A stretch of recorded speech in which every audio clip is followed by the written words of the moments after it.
So when I was just starting in college, I had a weekend job as a cart boy at one of the local, well, I was in California at the time, golf course down in California. And part of the cart boy's duties was to tow carts up and down from the cart barn. And the golf course I worked at was very, very hilly, up and down. So the electric carts wouldn't work. We had to have gas carts to make the treks up those long and steep hills. But with that power comes speed. And to keep the carts from going too fast, the golf course put governors on the motor, or the engines, so they wouldn't go too fast. But the tow carts didn't have any governors on them.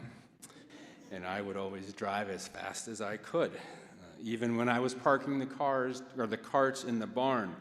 And one day I was doing that, and of course, it's a golf course. There's a lot of irrigation needs. And along the right side of the barn were all the irrigation pipes, like 2 or 3 inch PVC pipes. Well, I slid one of those carts right into that.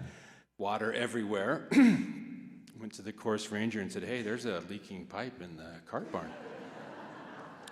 So he comes and he says, "I knew they shouldn't have built this barn like that. We found the shut off." And of course, I didn't tell him that I had caused it because of my reckless behavior. We just shut it off, and then I didn't see him again until next weekend. So I thought I was okay. This Lent has brought that back to me because this Lent I have resolved to drive the speed limit. And man, does that feel slow. The first week I thought, well, I can just do this myself. If it's 45, I'll go 45. But I couldn't. I was so accustomed to going, I was driving slower, but I was still speeding. So to get down to the actual speed limit, I've had to use my cruise control. And so I press it in there, and I wait, and it's been extremely frustrating. I mean, I could see lights. It's like, well, if I punched it, I could make that. But I can't. I've got the cruise control. I'm going to get stuck at this light. So lights that I've missed, I was arriving places later than I had planned. Not good. And apparently others shared my frustration because people would pass me and they'd give me the look like, "What are you doing?" Or "Speed up, let's go." Or the tailgating. I mean, the tailgating in this town is unbelievable. And I guess I was guilty of that.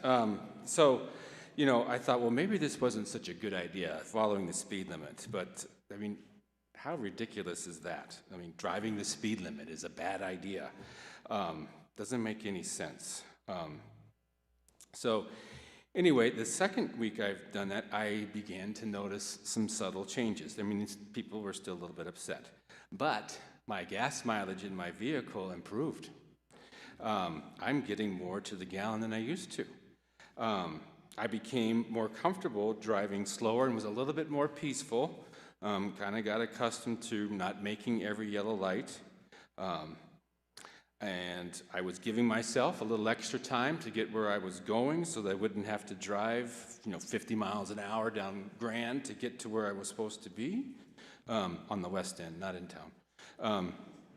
So I was using my time a little bit more wisely because I knew I had to get things done. I couldn't plan on getting there in, breakneck speed. I had to be more conscientious with my time.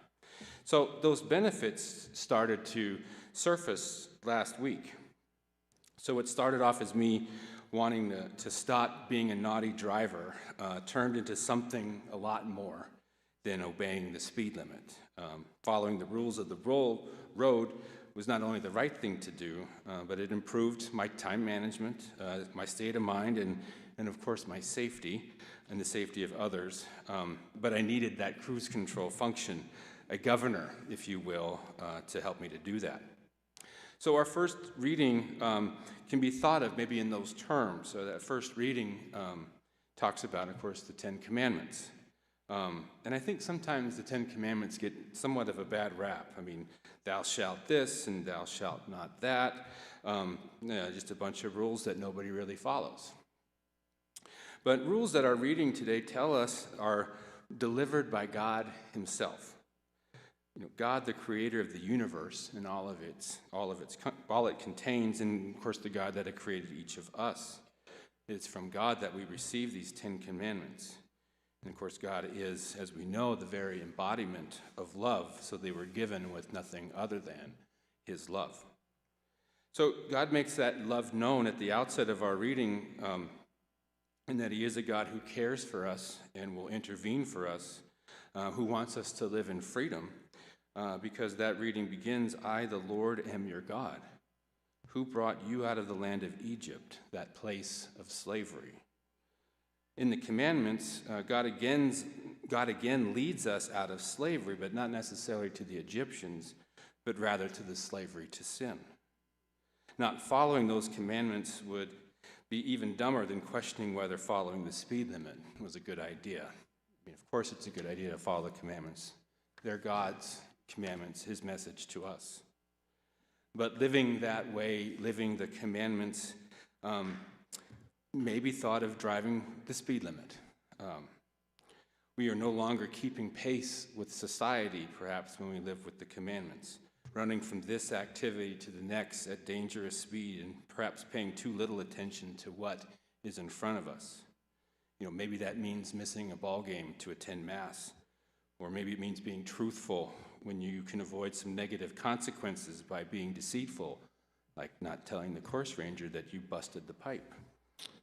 Maybe that means constraining your anger when saying a few choice words might make you feel better, or so you think. It could mean finding peace and contentment with what God has given you, instead of disappointment and envy at what others may have or what others can do that you can't. Maybe that means focusing all of your attention and all of your desire on your spouse instead of anyone else. So living the commandments may anger others, just as I think I angered others with my driving, by driving slow. Maybe even your friends or your family members will become frustrated with you. As people have passed me, I'm sure they thought, what is his problem? Friends and family who are not used to being with you, living out the commandments, might have the same question. They may encourage you to return to the ways of the world. They may even punish you for you or your children for following the commandments that we have from our loving Father. If you don't come to this practice on Sunday, then your child won't play during the game. Or if you don't lie to cover up my mistakes, then you no longer are my friend and you may lose your job. If you don't give me what I want, or if you challenge what I say, then I will falsely accuse you of something. Those things happen, right? But to go into those and not live the commandments would be to live outside of that speed limit that God sets for us. Now, St. Paul talks about this tension between the world view and the heavenly view. The foolishness of God, St. Paul tells us, is wiser than human wisdom. As disciples of Christ, we are called to follow the ways of the Lord, to pick up and carry our own crosses as we follow Christ, who is, as St. Paul also writes in our second reading today, quote, the power of God and the wisdom of God. So the 10 Commandments reveal God's wisdom to us, and it is those who reject those commandments who are the actual fools. That takes us to our gospel, where Jesus, cleans house, literally and figuratively. The Jewish people came to Jerusalem during Passover to offer sacrifice, animal sacrifice. That's why all the animals are there. And they came from other places with different currency, and so they needed to trade it out. That's why the money changers are there. The ways of the world had found their way to the temple, and it was quite corrupt. And rather than fall into those ways, Jesus makes clear that the temple is a holy place, a place that is not to be tainted or compromised by the ways of the world. And John's gospel today tells us that the temple which Jesus refers is not some structure. Of course, it is his body, a body that is a temple because within his body, within his heart, Jesus was one with God. It is where God dwelt. Our bodies are temples too, and sometimes they must be cleansed of the ways of the world and replaced by the ways of the Lord. Following the commandments is a path for that cleansing, for that renewal to occur. In following the commandments, we unite our lives with the life of Christ. We start to travel at his speed and on his path and see the things that he wants us to see. And taking life at that speed and on that path may help us to grow closer to God and let us see things that we had missed before when we were traveling at our own speed and with our own purpose in mind. Following the commandments can cultivate within us a more virtuous life, where we have an increase in wisdom, an increase in understanding and knowledge, more compassion for each other, more fortitude to live a life that is faithful to the commandments, that is faithful to the gospel, more of what it means to be a disciple of Christ. Now, we may not be able, like I wasn't able, to reduce my speed on my own. I needed help. God gives us that help. We may need to put that governor on our own golf carts, if you will, to keep us at the speed that God calls us to walk through this life with him. The commandments really serve that purpose. They really can govern our lives in a fruitful way.